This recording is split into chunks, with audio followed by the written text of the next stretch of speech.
कोटि प्रणाम सुंदर साथ जी।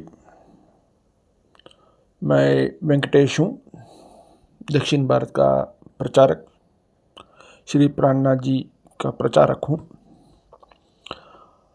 आज हमने देखा है कि श्री जी बता रहे हैं कि उन्होंने तारतम्य वाणी लेकर आए हैं इस संसार में और आत्माओं से कह रहे हैं कि उनको लेकर जाने के लिए मैं ये वाणी ले आया हूँ। और ये वाणी कहाँ से आए ये भी बता रहे हैं कि एक नाशवान संसार है जिसका शर बोलते हैं, और एक अविनाशी है जिसको अक्षर बोलते हैं, और उससे परे है परमधाम। तो वहाँ से आया है ये वाणी और बता रहे हैं मैं ये ले आया हूँ सबको अपने साथ लेकर जाने के लिए। अभी ये बात श्री जी ने बताया है कि परमधाम को सब सुंदर साथ को लेकर जाना है, सब आत्माओं को भी लेकर जाना है। अभी दुनिया की थोड़ा बात देखते हैं। कायम हो रहा है, कायम का एक शब्द है जो उर्दू के अनुसार स्थिर है, और अंग्रेजी के अंदर इसका अर्थ है रीसेट। अभी दुनिया जो है हिंदी के शब्द के अनुसार देखते हैं जो रीसेट हो रहा है। तो क्या रीसेट हो रहा है ये हमें देखना पड़ेगा। दूसरा विश्व युद्ध के बाद अमेरिका ने दुनिया के अंदर ऐसे बहुत बड़े बड़े संस्थाएं बनाए हैं। अमेरिका और पश्चिम देश, यूरोप की भी बात कर रहा हूँ मैं, जिसमें ब्रिटेन आता है, जर्मनी आता है, फ्रांस आता है। ये देशों ने सब मिलके एक अजीब एक ऐसा संस्था बनाया जिसके अंदर दुनिया के कानून चलते थे और एक तरह का अर्थव्यवस्था भी चलती थी। मैं उस अर्थव्यवस्था को बहुत ही खराब भी नहीं बताऊंगा, क्योंकि उस अर्थव्यवस्था से बहुत सारे देश अमीर देश के रूप में उभरे दूसरा विश्व युद्ध के बाद। जापान है, और गल्फ के 5 देश हैं, और यूरोप के देश भी हैं, अमेरिका भी है, सब बहुत अमीर देश। लेकिन बहुत सारे देश ऐसा है जिनका आबादी बहुत है, वो उससे उभर नहीं पाए, थोड़ा थोड़ा उभरे, बस ज़्यादा नहीं उभर पाए। तो ये सिलसिला चलता रहा, वो सिस्टम चलता रहा।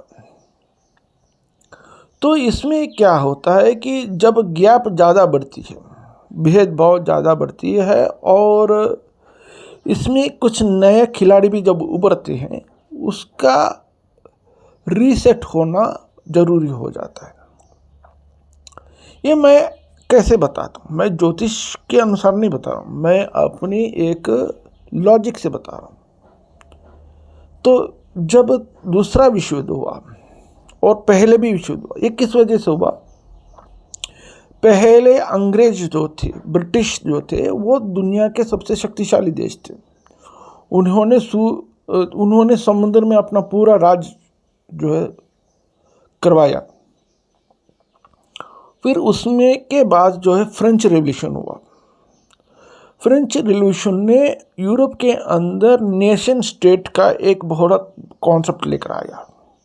अब समझ लीजिएगा। फिर उस नेशन स्टेट के कॉन्सेप्ट ने जर्मनी जैसे देश को ऊपर उठाया। उसी से पहला विश्व युद्ध भी हुआ और दूसरा विश्व युद्ध भी हुआ।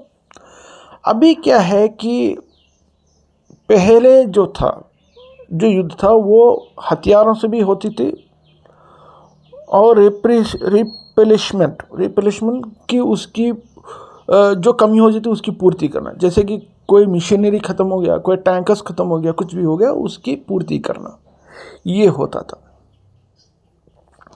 और सरकार इस पे काफ़ी मेहनत करती थी और लोग भी साथ देते थे। अभी एक नया दौर चल पड़ा है। अभी कोई भी युद्ध इस तरह से पैदल युद्ध से और हथियार से इतना जल्दी जीता नहीं जा सकता, क्योंकि अभी जो आ गया है कि परमाणु हथियार सबके पास आ गया। एक डालेगा तो दूसरा भी डाल देगा, मानव एक दूसरे को ख़त्म कर डालेगा। और दूसरी बात है, अभी पृथ्वी का जो आबादी है 8 मिलियन हो गया है। पहले 2 या 3 मिलियन था, उसको खाना भी खिलाया सकता था। अभी 8 मिलियन हो गया। अभी जो है आधुनिक तरीके की खेती और बाकी चीज़ों से ही यहाँ लोगों को पेट भराया जा सकता था। अभी ये स्थिति है और एक देश दूसरे देश पे निर्भर हो गया है। ऐसा नहीं कि एक देश को ख़त्म कर दिया दूसरे देश जिंदा हो जाएगा, एक दूसरे पे निर्भर हो गया। अभी ये युद्ध रीसेट कैसे हो रहा है? जब सिस्टम टूटने लगती है और सिस्टम के विरोध होने लगती है, सिस्टम में एक बदलाव जब चाहते हैं, तब इसका युद्ध शुरू होता है। जब ब्रिटेन अपने तरीके से जो दुनिया को चला रहा था, तब फ्रांस और जर्मनी उभरे थे बीच में। उन्होंने अपना हिस्सा पूछने लगे, तब युद्ध शुरू हुआ दुनिया के अंदर, पहला विश्व युद्ध। इसी तरह अभी चाइना उभरा है, एक तरफ रशिया उभर रहा है, एक तरफ इंडिया उभर रहा है। ये अपने अपने हिस्से पूछ रहे हैं दुनिया के अंदर, तो ये लड़ाई शुरू हो रहा है। और मैं आपको एक बात बोल देता हूँ, चाहे ईरान और अमेरिका जितना भी नेगोशिएशन कर ले, कितना भी वार्तालाप कर ले, ये कामयाब हो नहीं सकता। तत्काल के लिए भले ही दिखावे के लिए भी होगा तो होगा नहीं, लेकिन हकीकत में नहीं होने वाला है। ये तीसरा विश्व युद्ध का जो है संकेत। ये युद्ध बहुत किस्म से चलेंगे और ये युद्ध में बहुत विनाश भी आएगा। अगर विनाश शुरू हो जाएगा तो इसकी विनाश को बंद करना या उसको रोकना संभव नहीं है। और ख़ास तौर से जो लोग शहर में जी रहे हैं, उनको मैं अभी से बताऊंगा, उनको चाहिए कि वो कुछ बाहर की तरफ आके रहना सीखें, कुछ और तरीके से भी जीना सीख लें। क्योंकि ये जो आधुनिक का एक तरीका से उन्होंने जो रहन सहन का सीखा है, ये रहन सहन कायम नहीं रहने वाले, हमेशा के लिए रहने वाला।